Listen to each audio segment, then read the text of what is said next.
You know when you go in with a plan and then nothing goes like you expected? That's what happened with this. Hello and welcome back, I'm Dana, and today I have something a little bit different for you because I joined an art collab with the Lana Goes Art Discord, and it's my first time joining in with a collab, I think, outside of things like art challenges, you know, your Peachtober, Inktober, stuff like that. When it comes to an artist collab, I believe this is the first one I've done, and I'm excited to see what everyone else has got up to. We're all going to be releasing our videos and other platform content at the same time today. So when this goes live, there should be all of the others going live as well, and I'll leave all of the artists participating in the description below. The theme for this collab is botanicals, and I was playing around with ideas for what to do for a little while. I thought about maybe doing a mushroom fungi illustration of the dryad saddle that was growing in our garden last year. I also played around with ideas of various flowers that were either growing around me or that were seasonal to summer or spring. But ultimately, I decided to go with two of the flowers in my wedding bouquet because the timing of the collab and my wedding seemed like a good time to do this. So I picked two flowers that were in my bouquet. I picked Lisianthus. I had white and purple Lisianthus in my bouquet, but I chose to do the white ones for this illustration, and lavender. And I thought that those two together would be a really nice combination because you'd get the white of the Lisianthus and the green of the buds of the white Lisianthus, and then the slightly different green and then the muted purples in the lavender. I feel like that was a good combination overall for this illustration because I didn't want it to get too complicated and too involved.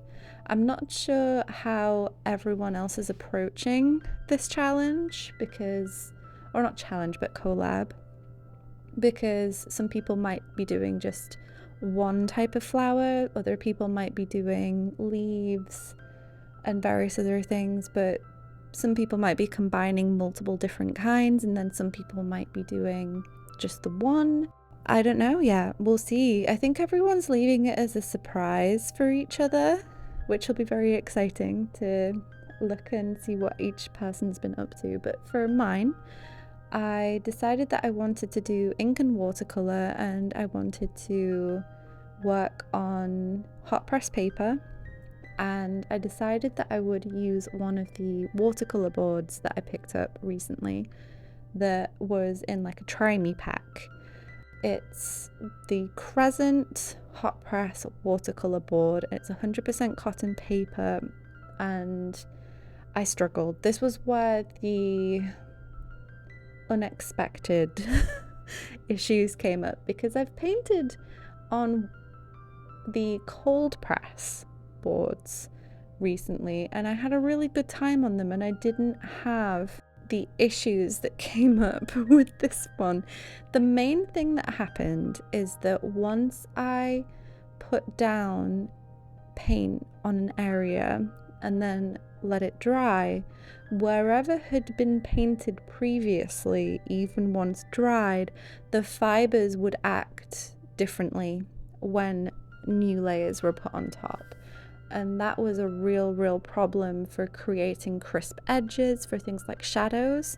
But then it was also an issue for keeping within the lines, because what would happen is pigment would start bunching up and sticking to or spreading along fibers. So I was getting like these long lines and webbed lines of pigment happening. And I'll do a little close-up on the green bud of the Lisianthus, and you'll see that a little bit clearer.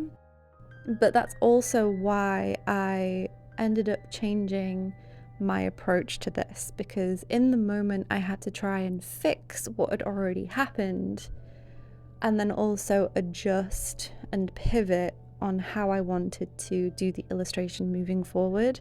So I utilized some of my experiences painting recently within the last year, and I decided to add some textures in and take advantage of some of the webbing that was happening and make it look a little bit more intentional, and just utilize the effects that the paper was giving me.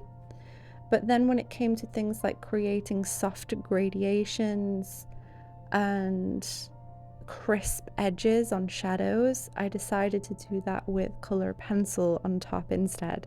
You will see coconut occasionally pop in this video, but here in this clip you can see on that middle petal some of the spreading along the fibers that I'm talking about. Even though that petal was dry, there wasn't any wet in wet bleeding, it was purely traveling along fibers. So here you'll see me try to like fix things, and one thing that I decided to do was add some texture into the background and use colors in the area that I'm painting the background. So some purples around the lavender, some of the different greens from the stems of the lavender, the petals and the stem of the lisianthus, and then some of the shadow colors on the full blooming lisianthus as well. And then I added in gradations of the shadows using color pencil like I'm doing here, and also added in the crisp shadows like I'm doing right now with the color pencil as well. And I feel like that ended up working out for me. I managed to salvage the situation, and I've learned, especially when you're working traditionally, but with watercolor, you kind of have to go with the flow. Get it? Because it's water. That was unintentional. But with watercolor, it is so spontaneous in and of itself that you kind of get used to adjusting and pivoting quite a bit, so that when issues come up with your materials in the moment, you can kind of learn ways to subtly adjust and utilize those things. Of course, it's not perfect. Oh, Coconut's come to join me for the voiceover. Of course, it's not perfect, and there are situations where you're just battling your materials, and that's not a situation you want to be in. And this was getting towards the point where I was battling with it. But I managed to make the situation work, I feel. I learned even more about how I can use my materials in different ways, which so many things can be learned from failing. Failure doesn't have to be such a bad thing or have such a bad rap, and that is something that I've been learning and relearning over the course of my time creating and with art, and each time I learn again how valuable making mistakes and things is. But this is the finished illustration, and I'm really happy with how it ended up. I hope that you enjoyed. I hope that you check out some of the other people in the collab. I will be, and I'll see you next time. Bye!